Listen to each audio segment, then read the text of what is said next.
আমার আল্লাহ রাব্বুল আলামিন কি সুন্দর আলোচনা করেন।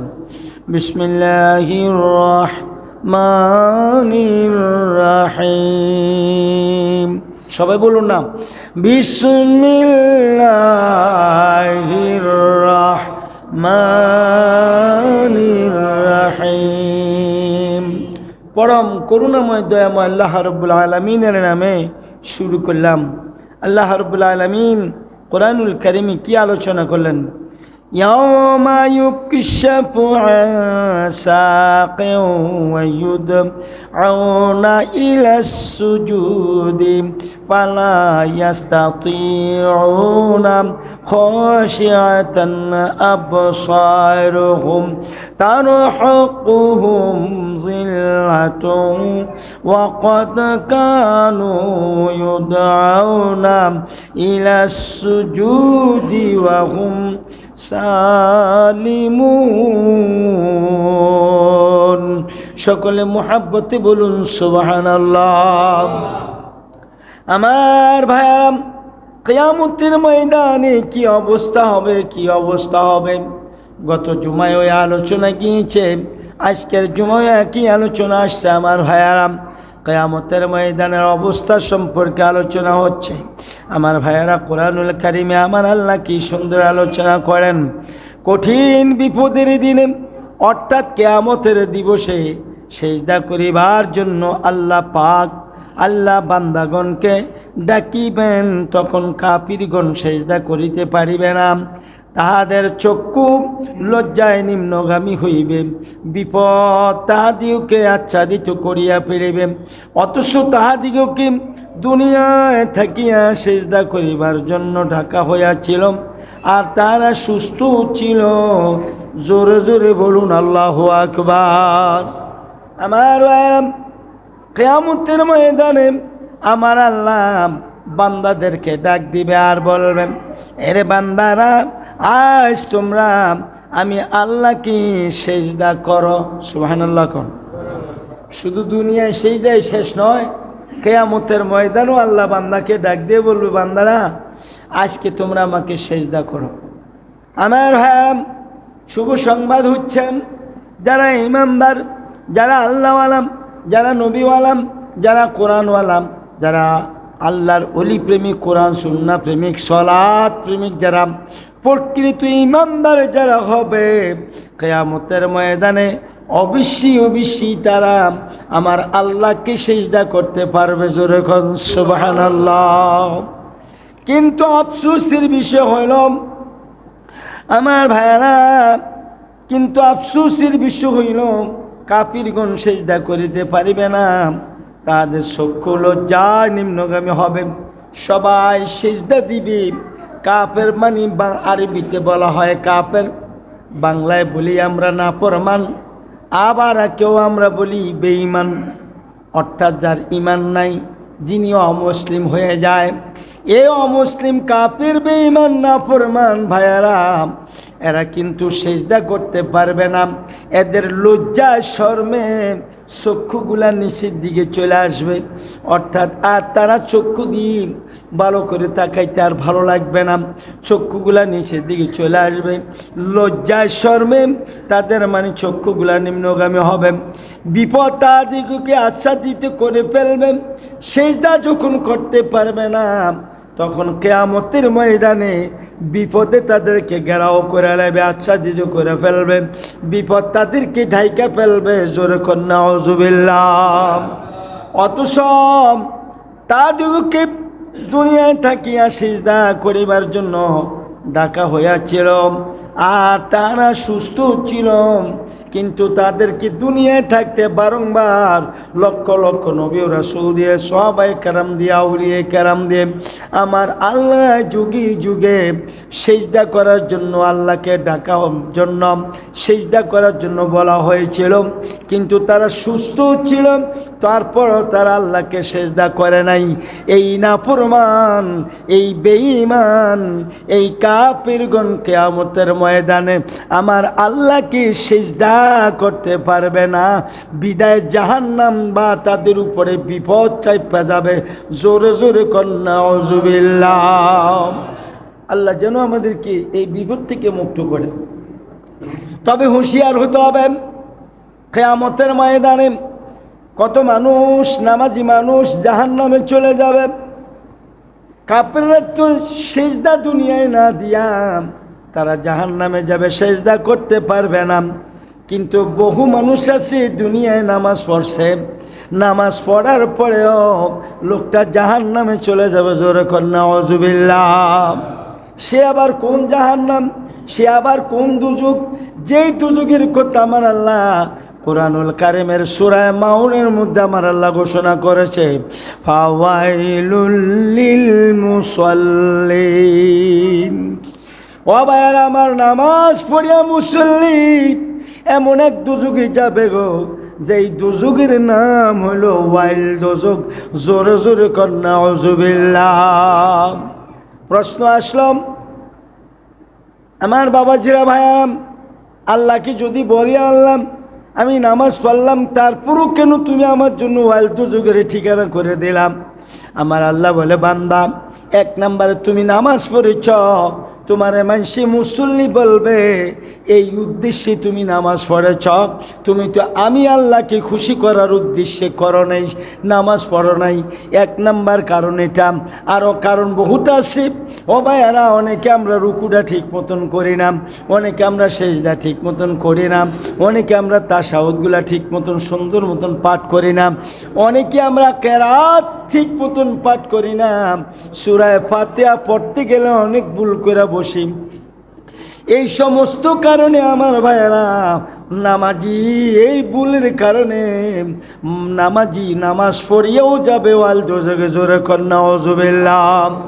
শুধু এইটাই না, নামাজ পড়বে সুদ খাইবে, নামাজ পড়বে সুদে টাকা লাগাইব, নামাজ পড়বে ঘুষ খাইবে, নামাজ পড়বে জিনা করবে, নামাজ পড়বে মানুষের হক জুলুম অত্যাচার করে খাইব, নামাজ পড়বে মা বাবার খেদমত করবে না, নামাজ পড়বে আল্লাহর নাফরমানি করবে, নামাজ পড়বে মিথ্যা কথা বলবে, নামাজ পড়বে মাপে ওজনে কম দিবে, নামাজ পড়বে আমার নবীর সঙ্গে বেয়াদবি করবে, নামাজ পড়বে ওলি আল্লাহদেরকে মানবে না, নামাজ পড়বে আর বলবে নবীর দোষে গুণে আমগো মতো এই মানুষ। জোরে কর নাউযুবিল্লাহ।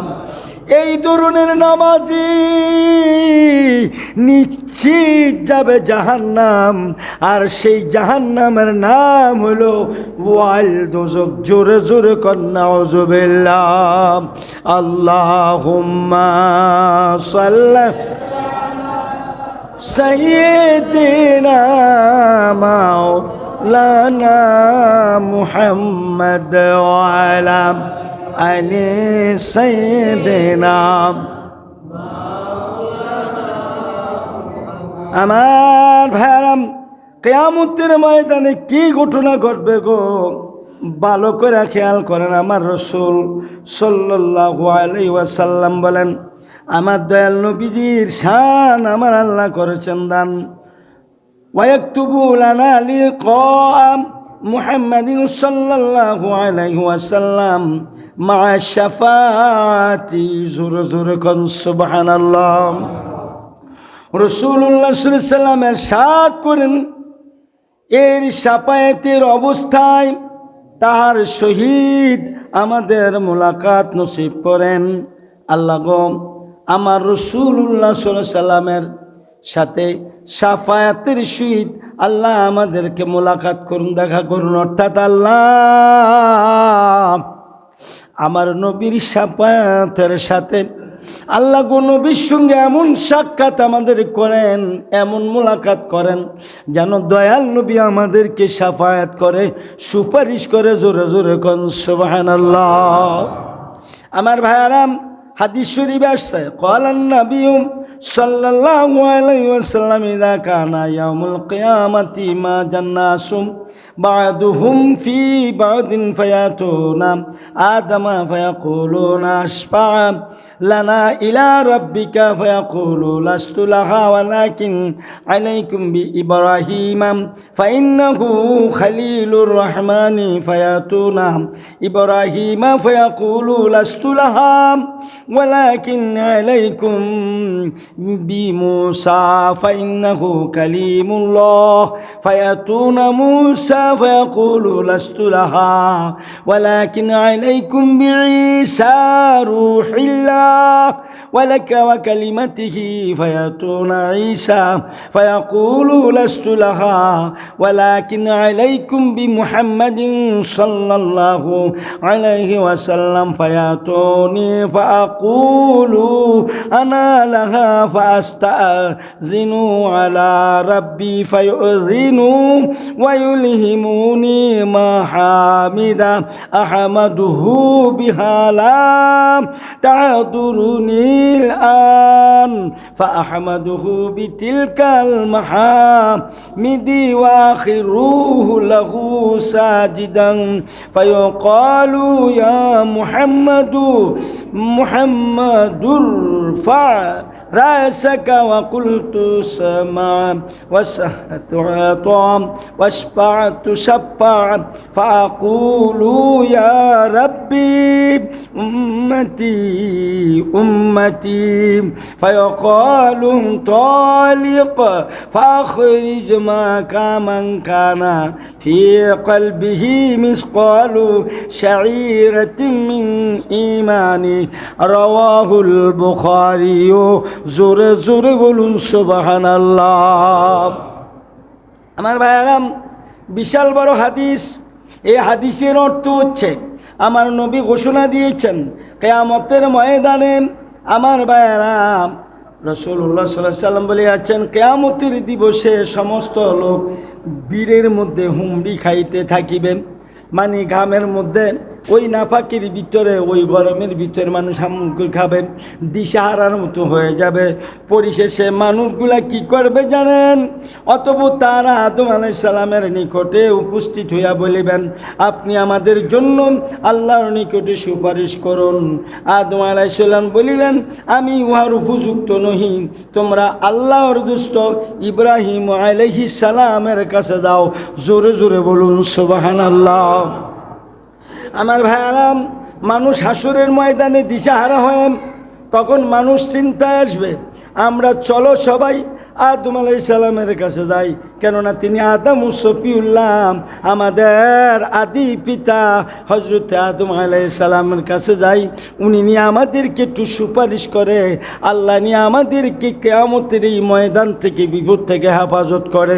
এই উদ্দেশ্যে মানুষগুলা দলে দলে বাবা আদম আলাইহিস সালামের কাছে যাবে, যে বাবা আদমের সাথে কথাবার্তা বলবে আর বলবে, হে আদম সফিউল্লাহ, হে আল্লাহর নবী আদম সফিউল্লাহ, আমরা মহা বিপদের মধ্যে আছি, আমাদের জন্য একটু সুপারিশ করেন, আমরা তো এই বিপদ সহ্য করতে পারি না। হযরতে বাবা আদম আলাইহিস সালাম বলবেন, এটা করা আমার দ্বারা সম্ভব না, আজকে এই ময়দান হাসরে এই কাজ করার মতো উপযুক্ত আমি না, বরং তোমরা ইব্রাহিম ও খলিলুল্লাহর কাছে চলে যাও। জোরে জোরে বলুন সুবহানাল্লাহ। মানুষগুলা এখান থেকে নৈরাশ হইয়া ইব্রাহিম ও খলিলুল্লাহর কাছে চলে যাবেন। ইব্রাহিম আলাইহিস সালামের কাছে যাও, মানুষ একই কথা বলবেন, বলার পর উনিও বলবে, হে আল্লাহর বান্দারা, আজকে এই কাজ করার মতো উপযুক্ত আমি না, বরং তোমরা চলে যাও মুসা কালিমুল্লাহর কাছে। জোরে কোন সুবহানাল্লাহ। মানুষগুলা চলে যাবে মুসা কালিমুল্লাহর কাছে, সেখানে যাইও একই কথা বলা হবে।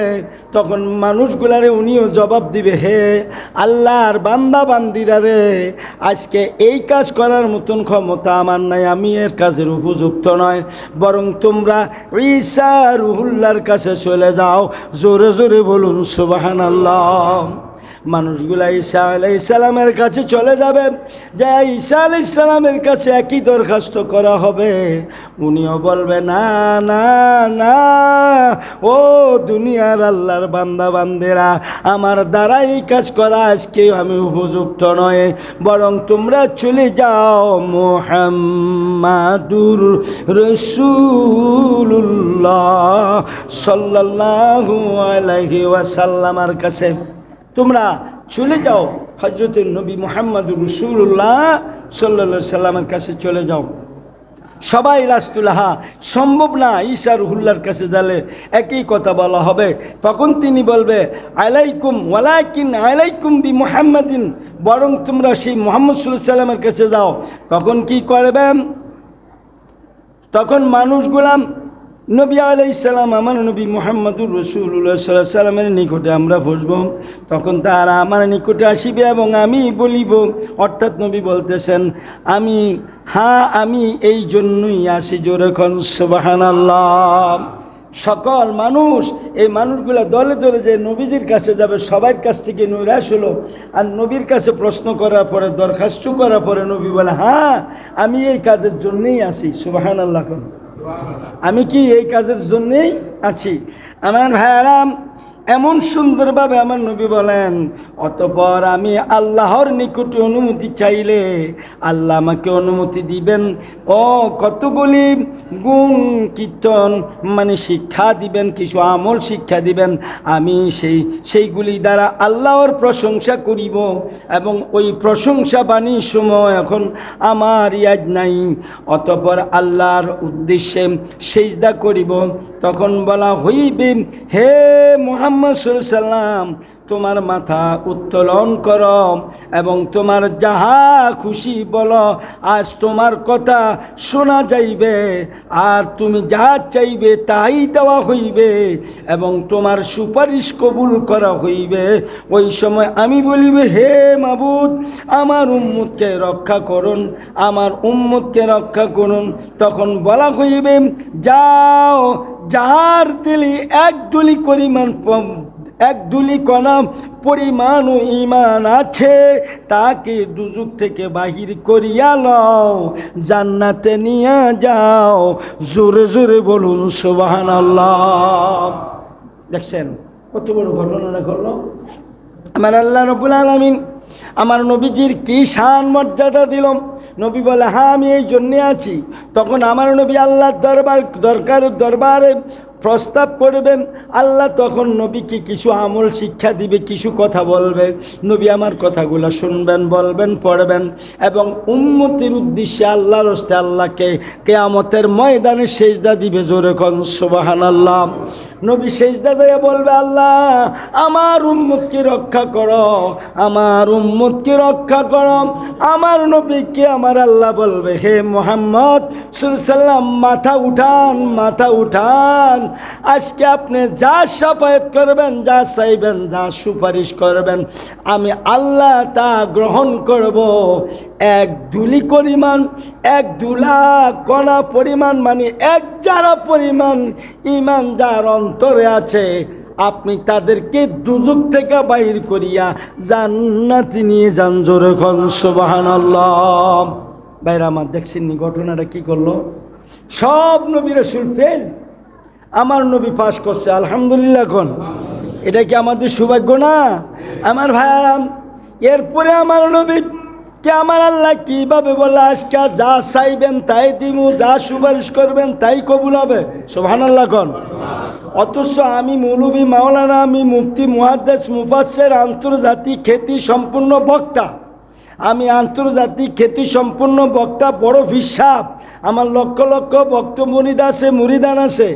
আমি যদি বলি নবী শাফায়াতের মালিক না, এখন কি আল্লাহ রাসূলের কথা মানব না এই মৌলবীর কথা মানবেন? কার কথা মানবেন? আল্লাহ বলে কি, নবী বলল কি? বুখারী শরীফের হাদিস। আর এই জালেম ৭৩ দল মুসলমানের মধ্যে ৭২ দলের আকীদা হলো নবী সুপারিশ করতে পারবে না। জোরে জোরে কর নাউজুবিল্লাহ। এই জালেমেরা নামাজও পড়ে, রোজাও রাখে, হজও করে, জাকাতে দাও, দাড়ি টুপি পাগড়ি তসবি তাহলিল সব তাদের মধ্যে আছে, কিন্তু তাদের উপরে খোদার গজব নালত আছে। তারা আমার নবীর সঙ্গে বেয়াদবি কইরা দুজুগের খোরাকি হয়ে গেছে। জোরে জোরে নাউজুবিল্লাহ। আমার ভাইরাম, নবী সুপারিশ করবে। আরো একটা কথা বলছে, এক যারা পরিমাণ, এক ধূলিকণা পরিমাণ ইমানদার অন্তর আছে। ইমানের কথা কইছে, আমলের কথা কয় নাই। টুপি দাড়ি পাগড়ি এটির কথা কয় নাই। নামাজ রোজা হজ জাকাত কোনো কিছু না, কোনো আমলের কথা বলে নাই। শুধু বলছে কি ইমানের কথা, শুধু বলছে কি। কারণ আমল তো মুসলমানও করে, হিন্দুরাও করে, খ্রিস্টানরাও করে, বৌদ্ধরাও করে, মুতাজিলারা করে, কাদিয়ানিরা করে, খারিজিরা করে, রাফিজিরা করে, আহলে হাদিস লামাজাবিরা করে, সর্বদলের মানুষেরাই আমল করে। যেমন হিন্দু সমাজ, এরা লুঙ্গি ফিন্দে না, লুঙ্গি ফিন্দেনি, ওরা কি ল্যাংটা হাঁটে নাকি? তাহলে লুঙ্গি দেয়া সতর ডাক্তার চলে, এটা তো একটা আমল। এটা কি একটা আমল না?